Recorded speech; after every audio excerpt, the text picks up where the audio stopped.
Bonjour la France, bienvenue à Escola Business. Halo semuanya, saya Matthias atau Cowok Prancis. Hari ini saya punya kesempatan untuk ke Rennes School of Business, salah satu business school paling top di Prancis, dan kita mau ketemu mahasiswa Indonesia. Penasaran seperti apa? Saksikan terus. Halo semuanya, hari ini saya di sekolah Rennes School of Business di Prancis dengan mahasiswa Indonesia. Bonjour, ça va bien? Ça va. Ça va? Bonjour. Nah, sudah lancar ya bahasa Prancis. Ya. Namanya siapa, Kak? Aku namanya Haura. Aura. Halo semua, namaku Ricky. Ricky sama Halo, nama aku Lala. namanya siapa? Nama saya Kans. Kans. Oke, Kans dari Surabaya. Hana dari Surabaya. Hana dari Surabaya. Amar dari Jakarta. Amar dari Jakarta. Diva dari Surabaya. Diva dari Surabaya. Oke, nice to meet you ya. Jadi hari ini kita akan kasih beberapa pertanyaan wawancara teman-teman Indonesia untuk tahu rasanya seperti apa kehidupan di Prancis, kuliah di Prancis, dan adaptasi juga di Prancis karena itu penting. Sebenarnya aku ada program gitu, Kak, dari sekolahku untuk namanya double degree kan. Nah, kebetulan pilihan negaranya itu banyak, tapi aku pilih Perancis soalnya ya paling fit aja sih di aku. Terus aku juga dari kecil emang tahu Menara Eiffel gitu-gitu ya. Jadi kayak, wah, I wanna go there gitu. Kalau aku juga kebetulan programnya sama dengan Haura, double degree juga, dan dari semua pilihan negara yang tersedia paling tertarik dengan Perancis karena tertarik dengan budayanya, dengan tempat-tempat wisata dan pendidikannya juga di sini. Kalau aku sama juga sih karena kita dari satu kampus juga kan. Udah teman ya? Ya, jadi kenal. pilih Prancis karena juga program yang ditawarkan juga good deal lah ya bisa dibilang. Dari saya sendiri karena sekolah saya di Surabaya ada program namanya double degree. Jadi skemanya itu 2 plus 1. Jadi di ITS di sekolah saya di Surabaya tuh 2 tahun di sana dan 1 tahun di sini. Jadi kalau aku sendiri di Surabaya itu aku kuliah di Ubaya. Nah di Ubaya juga sama ada namanya program double degree. Nah ada kemarin tuh ada pilihan bisa tadinya bisa ke Australia atau ke Perancis. Tapi akhirnya aku milih Perancis karena kayak pengen aja gitu ngerasain kalau Australia kan sama-sama bahasa Inggris. Jadi kayak udah biasa lah bahasa Inggris. Akhirnya pengen nyoba ke negara yang bahasanya itu susah dipahami diri sendiri. Oke, terus setelah 1 bulan oke? Dari aku sih palingan sama sama Hans. Aku 2 tahun di Indonesia dan 1 tahun di sini. Tapi aku setelah 1 tahun di sini tuh aku udah langsung lulus dari semuanya. Karena aku programnya 3 tahun S1-nya, S1 dan Bachelor's in Management. Aku tuh dulu pernah ikut study exchange gitu di Eropa juga. Terus kayak penasaran gitu kalau misalnya tinggal di sini agak lumayan lebih lama tuh kayak gimana. Terus akhirnya memilih untuk mengikuti double degree ini gitu.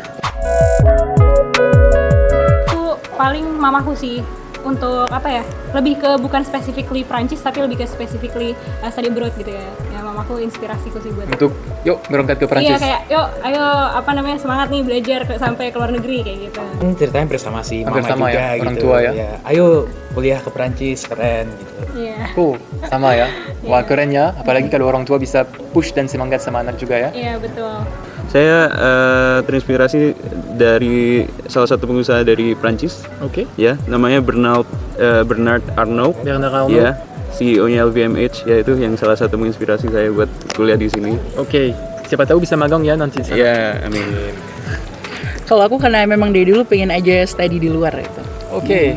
Tapi Australia terlalu dekat. Terlalu dekat dan bahasa Inggris kurang Bahasa asik. Inggris, Enggak sih, kurang kurang asik. asik, kurang menantang. Kurang susah ya? Kurang susah. Kenapa gampang kalau bisa susah? Iya, betul. Kalau aku pribadi dari ayahku probably karena ayahku dulu sekolah di University of Kentucky. Oke.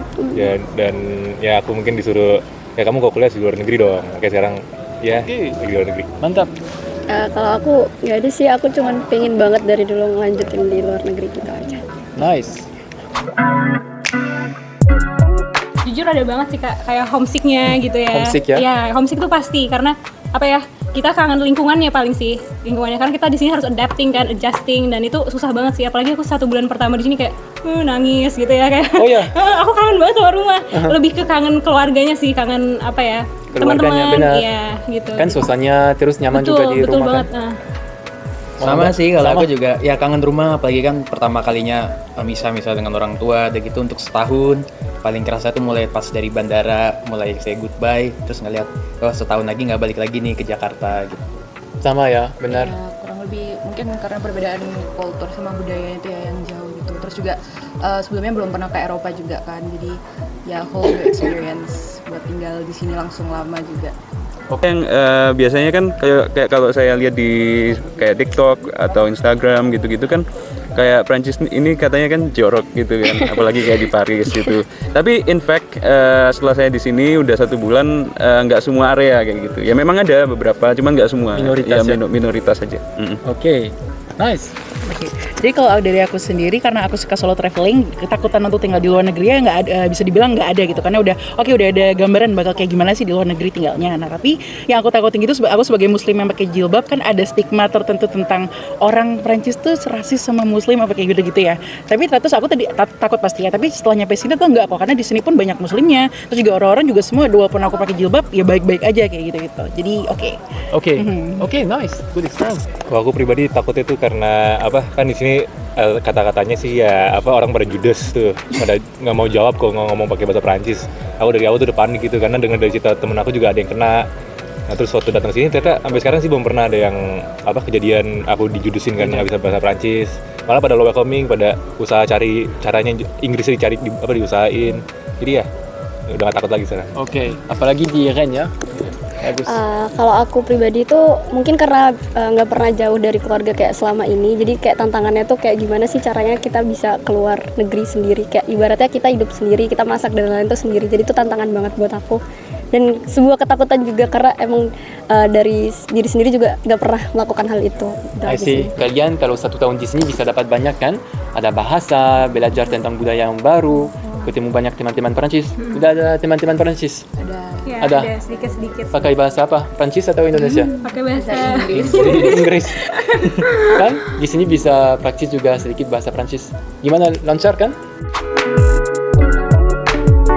Only basics kalau saya, only basics kayak mungkin selama 3 bulan aja, jadi nggak terlalu master, but ya some words saya tahu. Oke.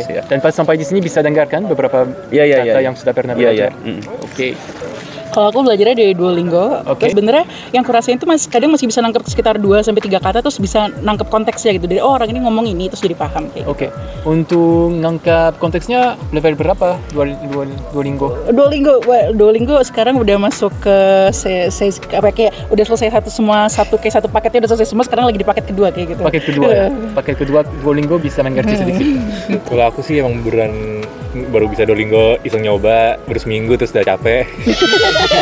tapi aku udah dapat konteksnya gitu sebenarnya, karena ya language is a language, semua orang kelihatan gitu, kita harus bisa baca body language orang ngomong apa gitu, mungkin bisa kayak mau berisip gitu, entah mereka nggak selalu body language-nya, jadi kita kayak bisa ngerti mereka ngomong apa, jadi kita juga bisa bahas dengan sebisa kita juga.